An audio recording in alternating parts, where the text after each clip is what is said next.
Baik, selamat datang di channel Java Cinco. Dalam kesempatan ini, kami dari Java Cinco akan mereview tentang tanaman cinco. Di sini ada dua jenis cinco, yang mana ada cinco hitam dan cinco hijau. Sebenarnya cinco ini ada tiga jenis, yaitu cinco hitam, cinco hijau, dan cinco perdu.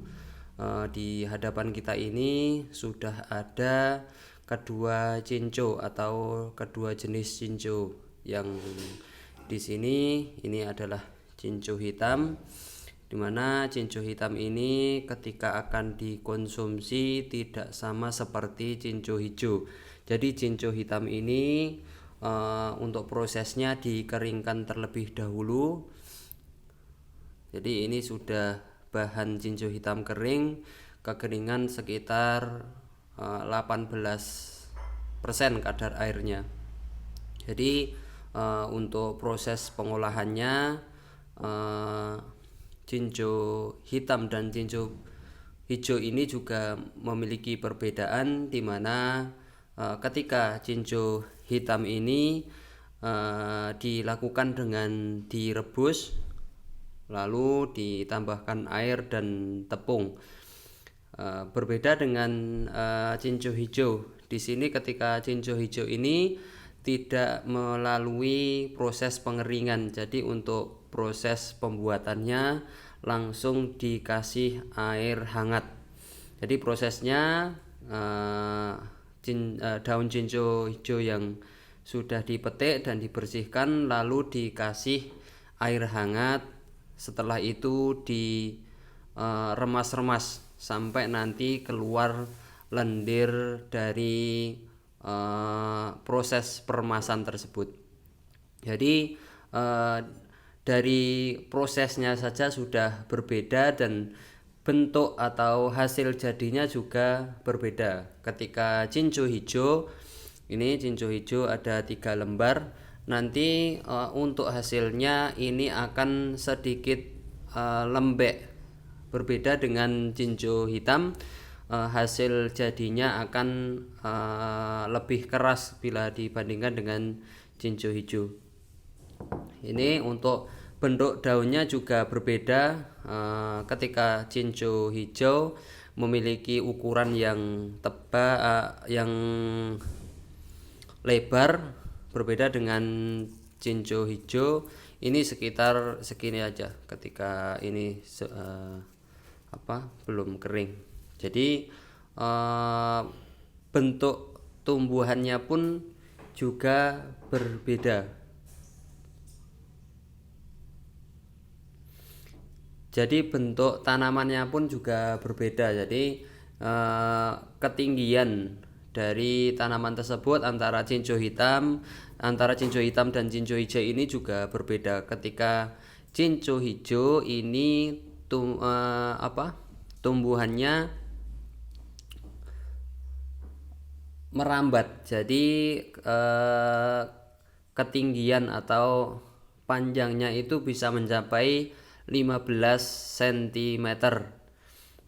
Berbeda dengan cinco hitam, di sini untuk ketinggian tanamannya hanya sekitar 50 cm saja. Dan proses panennya juga berbeda. Ketika cinco hijau ini hanya dipetik daunnya saja, akan tetapi ketika cinco hitam bisa diambil dengan batangnya.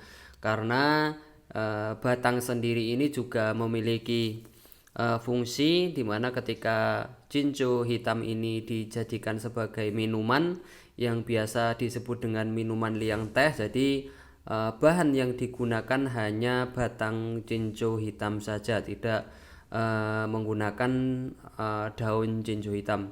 Karena ketika menggunakan daun cinco hitam nanti akan keluar jelinya, sedangkan minuman liang teh itu yang dibutuhkan hanya aroma pada cinco hitam saja.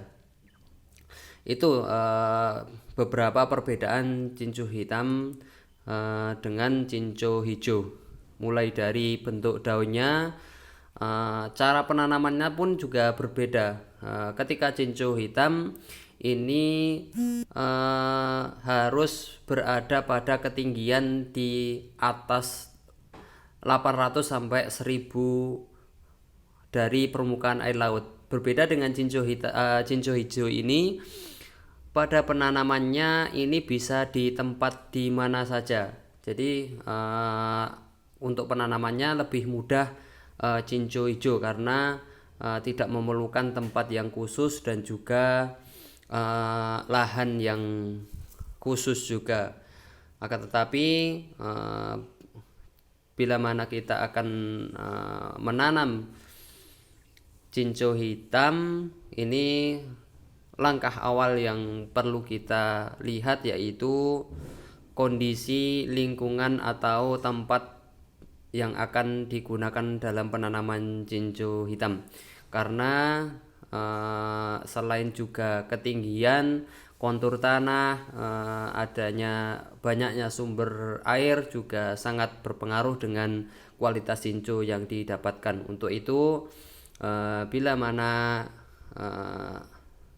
Anda ingin mendapatkan bahan jinjo hitam berkualitas, baiknya mengetahui terlebih dahulu beberapa karakter tadi atau beberapa cara untuk penanaman jinjo hitam tadi. Yang pertama adalah lahan yang tinggi, kontur tanah yang baik, serta terdapat banyak sumber air di sekitar penanaman tersebut.